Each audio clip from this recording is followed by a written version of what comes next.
Kyler Murray must take more chances and cannot throw frivolous interceptions in 2025 if the Cardinals want to win. Let's discuss.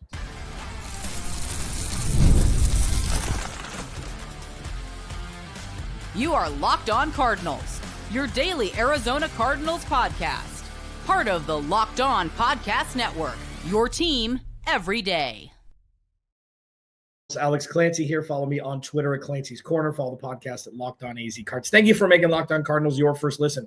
Free wherever you get your podcast and on YouTube, part of the Locked On Podcast Network, your team every damn day. Please go to the YouTube channel. Search Locked On Arizona Cardinals. Hit that subscribe button, man. Turn notifications on. Leave a review where reviews are left if you so desire. You know that I'm just happy that you're here. If this is your first listen to Locked On Cardinals, thank you.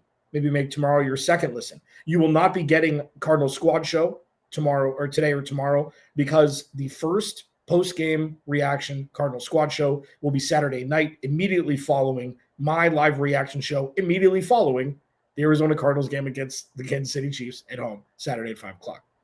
That's your backwards rundown of what we're looking at Saturday. So the schedule for the Squad Show moving forward is going to be post-game Wednesday night, post-game Wednesday night, and then follow, with me doing 5 days a week where you can see and hear things come out of my big dumb face.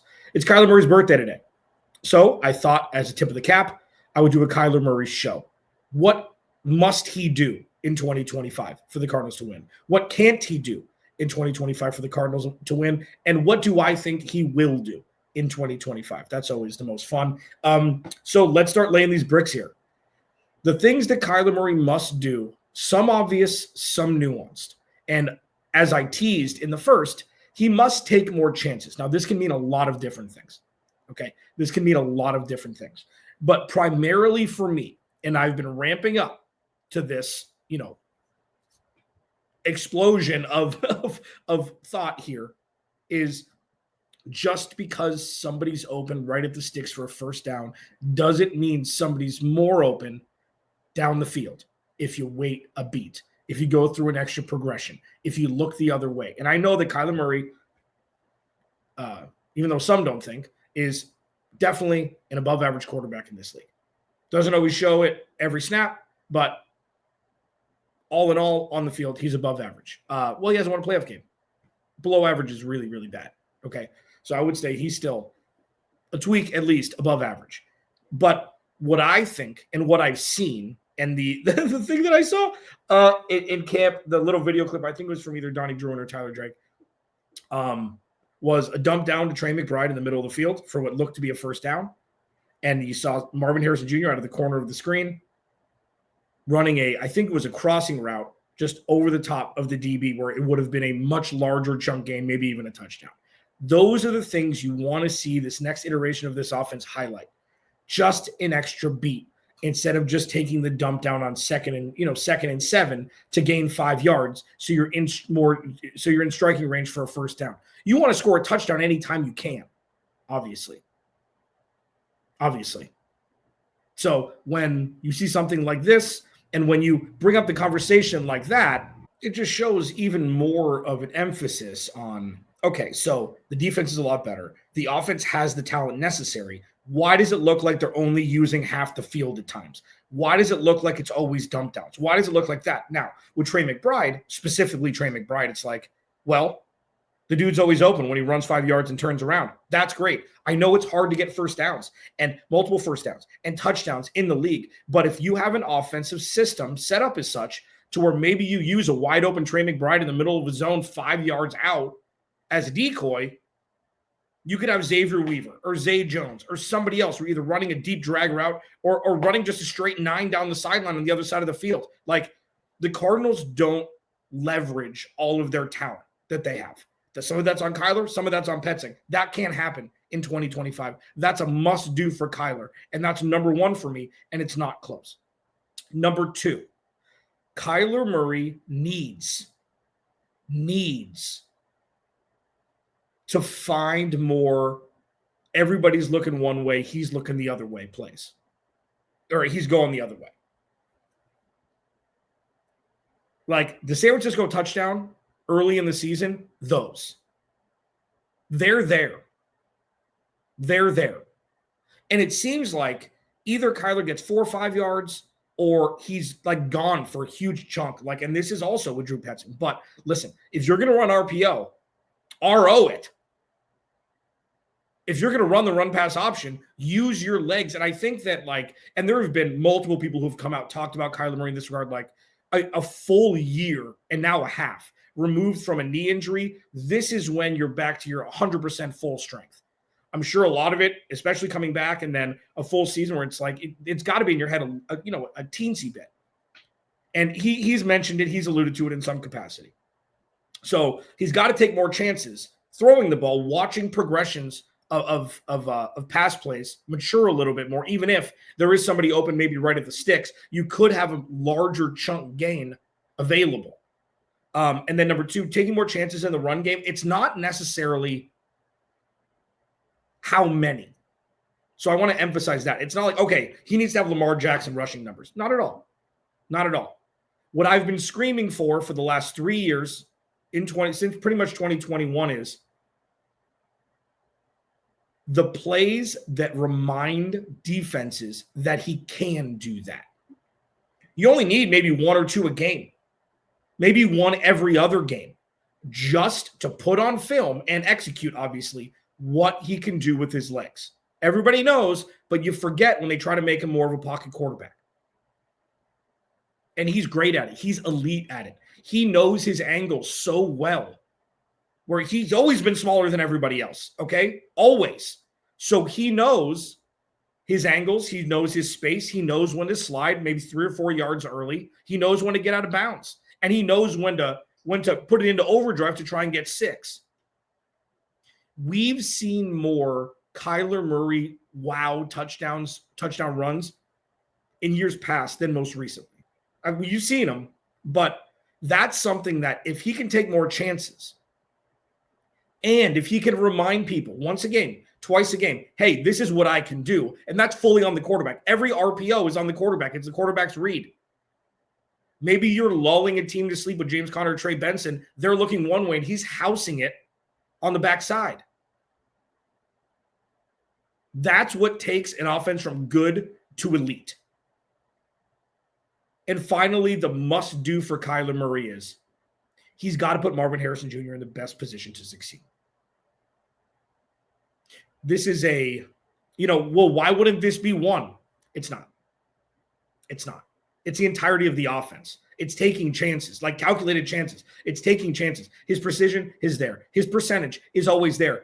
Taking chances, not just Hail Mary balls, is number 1. But getting Marvin Harrison Jr. put in the best position to succeed, that can be the 1A, infused into taking chances. He's got to be a reason why Marvin Harrison Jr. becomes elite and not a deterrent as to why he's not. Kyler Murray needs to be the main catalyst as to why Marvin Harrison Jr. can become elite and not be deterrent as to why he's not. And that needs to start this year with no safety net. Marv's still a young wide receiver, okay? He's going to have bumps. But what Marvin Harrison Jr. has shown in a vacuum is he has what it takes to be elite, obviously. And I don't hold much weight into his numbers last year. He was drafted. He was the 3rd option in a run-first offense with an elite tight end. But this year, if the Cardinals want to sniff a deep playoff run, Kyler Murray to Marvin Harrison Jr. needs to be as close to automatic as exists in the NFL. Locked on Cardinals, your team every day. What Kyler Murray cannot do. Keys for Kyler to avoid on his 20th birthday. I'll discuss it next. Locked on Cardinals, your team every day.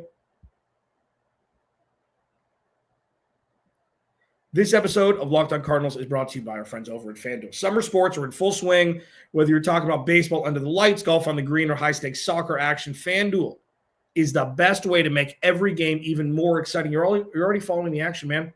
Why not make it a little bit more thrilling? With FanDuel, you can get in on the game with your friends who are, and then other friends are getting sunburned on the beach. You can be at home on this little app making some cheese. So for me, I'm looking specifically at, and this is the fun stuff. Like, I don't fan out on this team. Like, I've been in media. Like, media it like removes fandom, removes the we part of you, which is great. Like, I love it. I wouldn't have it any other way last 15 years. But like for me, I kind of geek out on futures with the Cardinals this year. The Cardinals are 50-1 to win the Super Bowl. They're, Jonathan Gannon, coach of the year. All these odds are there. MVP for Kyler Murray.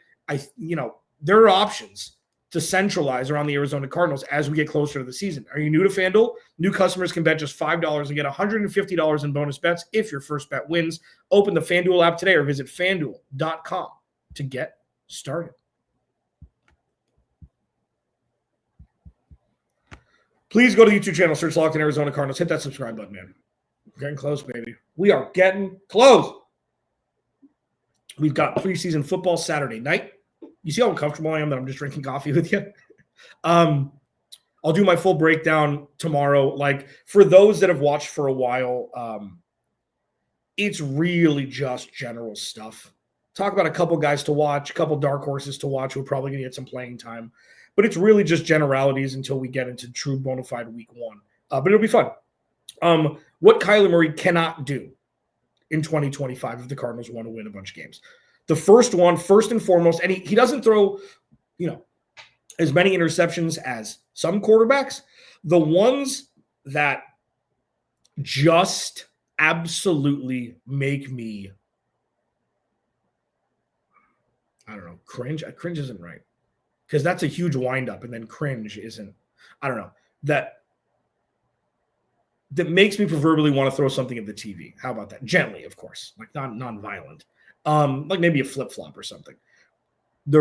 It's split into two. One where he airmails the receiver coming across the middle of the field, drops in the breadbasket of the safety. He doesn't do it often. He does it like twice a year, and one just happens to get sent back for 6. Like, I don't know why it happens every year. And I don't think this really has anything to do with his size. I think it has to do with him just not stepping in and following through with the throw, and he loses it a little bit over the top. Okay, that's one.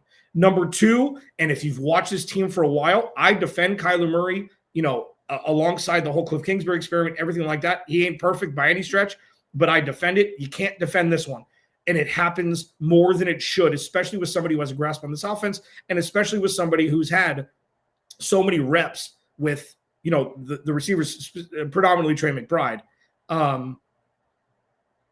When he thinks a player is going to sit down in the middle of a zone and the receiver keeps running and he just throws it behind him right into the loving arms of a backer or a cornerback, or vice versa, where he thinks somebody's going to keep going, but they end up sitting down, like whatever it is, that lost in translation happens way too much. So it doesn't happen often, but it happens enough that it's something that's avoidable. Truly, it's something that's avoidable. The over-the-top ones where he airmails, and the ones where receivers either sit down where he thinks they're going to go, or they go and he thinks they're going to sit down in the middle of a zone. It's infuriating, because of his interceptions, 30% or 40% of them each year are those. And it's just something that can't happen. It can't happen anymore. It just can't. Okay. Another thing that Kyler Murray cannot do in 2025, if the Arizona Cardinals want to win, is be timid with his with taking chances. So it's the antithesis of what I said before. Same kind of thing, different lens. This offense needs to thrive in 2025. Okay. It needs to thrive. And thriving can look very different ways. I'm not saying they need to put up Bengals numbers on offense because the Bengals defense is so bad. It's going to be manicured a little bit more to the roster construction, especially the defensive side of the ball. But the Cardinals are most likely going to have much more opportunity this year, because they're going to be turning the opposing teams over more this year than they have in years, at least in the last few seasons, which has been kind of null and void. You've got to maximize. This can't be something where you're timid, you settle for 3, you don't take a chance where there's a one-on-one ball and you don't throw it up to Marv. Maybe you dump it down, something like that. Checking out to a run when the play taking a chance is the right call. Things like that, again, are what separate average from really good, borderline elite in this league. And he even said, he was on NFL Network. He said, this is paraphrasing, this is probably the most, loaded roster I've had. And I'm like, it's 100% the most loaded roster you've had. And he knows that, but for respect of his past teammates, he can't say that. So he can't be timid. He can't be timid. That is something that is wildly necessary to avoid in 2025 and beyond. But I'm just talking about this year with everything on the line. Like, you can hear this. These are things that I've been wanting to talk about for 3 years, but they haven't had the roster to do it. And finally it's here. He can't be the reason why they lose games. He just can't. So when people are looking at numbers, people are looking at stats, people are looking at metrics and analytics and grades and things like that, I'm looking at one metric: wins and losses. That's it. If he averages 200 yards per game and 1 touchdown and 0.5 interceptions and they win 12 games, cool. If he averages 300 plus all-purpose yards and they win 8 games, don't care. Wins and losses. Wins and losses. This is the culmination of everything. This is everything that's been built up over the near decade of work. I mean, less than, more than 5 years. So less than 10, more than 5 of work that Kyler Murray's, yielded in this league. Wins and losses. You want to shut people up? Go win football games. Because remember, kids, players who win Super Bowls, quarterbacks who win Super Bowls, are elite game managers who make plays exactly when their team needs it. It's only a couple of games. Could be during a comeback. Could be on a conversion of a 3rd and 12 to salt the game away. Elite game management. Peppering in the gotta-have-it plays that are gotten 80+% of the time. That's what makes an all-world quarterback. And if Kyler Murray doesn't airmail 2 or 3 balls a year, doesn't get off course with a receiver or a tight end running a crossing route, expecting them to run and they sit, or expecting them to sit and they run. And if he's not timid and takes those chances, and not the chances of, throwing a 3rd and 15, throwing a Hail Mary ball into the end zone with 2 defenders, Cardinals are going to be in good shape. What do I think he will do? I think there's going to be a combination of the two, but I think the must-do segment wins here. I'll discuss more in depth next. Locked on Cardinals, your team every day. This episode of Locked on Cardinals is brought to you by our friends at Yahoo Fantasy. It's the best time of year, man. NFL kickoff is here. I've got a couple Yahoo Fantasy leagues rolling. One that's been for 20 years and one's a dynasty that's been rolling on for 10. Actually, no lie, just made a trade with Little Bunny Lulu last night at about 10 o'clock. I sent away Roma Dunze and Rashad White, and I got back Alvin Kamara and Calvin Ridley. So with dynasty leagues, sometimes valuing younger players, trading for older players who are better now is what you do. And that was a good trade for both sides. To celebrate over 20 years of fantasy football greatness, Yahoo Fantasy is dropping 28 big new features over 28 days throughout August. To kick it off, they just dropped Yahoo Fantasy Guillotine Leagues, a killer new way to play fantasy football on Yahoo, where the lowest scoring team gets eliminated each week until there's one team left standing. With the season around the corner, now is the time to get your league together and give this new mode a try. If you're more into the classics, you can still play in head-to-head private leagues or join a public league, man. Stay tuned for more killer announcements and start playing Yahoo Fantasy Football now at yahoofantasy.com/lockedonnfl. Please go to the YouTube channel, search Locked On Arizona Cardinals. Hit that subscribe button, man. You know the drill, man. You know the drill, man. And ladies. Been doing this for a long time, man. You know the drill. I'm stoked. I will talk about Will Hernandez tomorrow. It's Kyler Murray's birthday. There's no real new news, even though there's a report that he is going to sign. He hadn't signed yet. So we're kind of waiting and seeing right now. I mean, it'd be great to have him back. But yeah, I'll talk about that more as it comes to light. But Kyler Murray's birthday, we're doing Kyler must, Kyler can't. And then, what will he do in 2025? I think we're going to see 2021 first half of the season, Kyler. Not every week, not to the level every week, but he was a not a front runner, but he was an early top 5 MVP candidate in 2021. I know that's 4 years ago. I know they lost a playoff game. I know what happened at the end of the season. I was here. I think he and Marv are really going to hit it this year. Like, I think people don't understand what the ceiling is for these two. I think it's time where it's going to click. I think we're going to see more special from Kyler in 2025.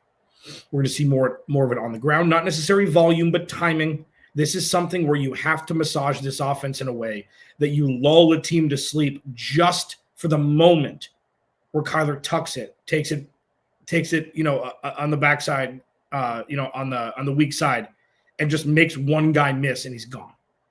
I think you're going to see more of that this year. You see it from other running, like you see it from Lamar Jackson too much to not be able to manicure this offense to unlock that for Kyler. And again, like I'm not saying Kyler Murray's like Lamar Jackson has emerged as like, I mean, I know he hasn't won a Super Bowl, but like he could be the best quote unquote dual threat quarterback ever. Like truly, he could be if he continues to emerge the way that he has. Because he's putting up video game numbers. But I think that Kyler is going to be doing more of that. I think you're going to see more free running Kyler. And I think with that will open up his ability to take chances when he tucks it back and throws the ball. What I don't think will happen is that was dumb of me. I do think we will see some errant interceptions this year. I just think that it's ingrained in him. I don't know. And it's not about even taking chances. It's not the tip balls. It's nothing like that. It's just like, I don't know what it is with the air mailing of the passes. And it's not just because it's high. Oh, you can't see all the offensive line. No, dude. What about all the other times where he throws across the middle and it's fine? There's just a couple times where he just flat out airmails it. And I just feel like that's going to be kind of commonplace. That's going to be kind of the Achilles heel. It only happens a couple times a year. If it doesn't, result in points or result in a touchdown on that play, this defense is going to be able to have the infrastructure to play on short fields and hold teams to field goals and not touchdowns. If not, blanking them altogether. I picture Kyler Murray, and I don't like to get really into numbers. I just don't like. If you told me he had the most total touchdowns in a season that he's ever had in 2025, I would not be surprised. I don't really know what it's going to look like, whether it's running or passing. I just do think we're going to start to see more of the dual threat guy that, we've seen just incredible things throughout his career doing that. And we've seen some not so great stuff. I think the incredible things are going to be more on display this year than they were last year. And definitely, obviously, in the year before that. If you told me, and this is, if I had to guess between Kyler Murray being a top 5 MVP candidate at the end of the year or the Cardinals winning 8 games or less, if I had to pick between those two, I'm taking top 5 MVP candidate without thinking. That's the thing. That's where I struggle, where it's like, oh, the Cardinals are going to be, they're going to, like, this team can't win just 8 games. It's got to, and it's not, they can't just because everything is going to change if they do. It's like, I just don't feasibly see how they're only going to win 8 or 9 games. I just don't. And that's just with the roster before they played. Like, if Kyler Murray plays at an actual Pro Bowl level and not, alternate Pro Bowl level, the Cardinals are winning 11, 12 games. He's top 10 MVP voting. And I know there's only 32 quarterbacks, so that's not like this most incredible thing. There are very few quarterbacks in the NFL who can win the MVP. Very few quarterbacks in the NFL who can win the MVP. There's like 10. And he's one of them. We've seen the spurts. If you put all the spurts together, it's an MVP. Obviously, consistency is king. But there's like 10 quarterbacks who can win the MVP in the NFL, let's be honest. And Kyler Murray is one of them. Happy birthday, K1. We'll talk Will Hernandez tomorrow. We'll preview the preseason game Saturday night. we'll preview the preseason game that's on Saturday night, tomorrow, just for scheduling purposes. I wanted to clarify. Alex Clancy, Locked On Cardinals. Remember, without you, there is no me. I'll talk to you tomorrow.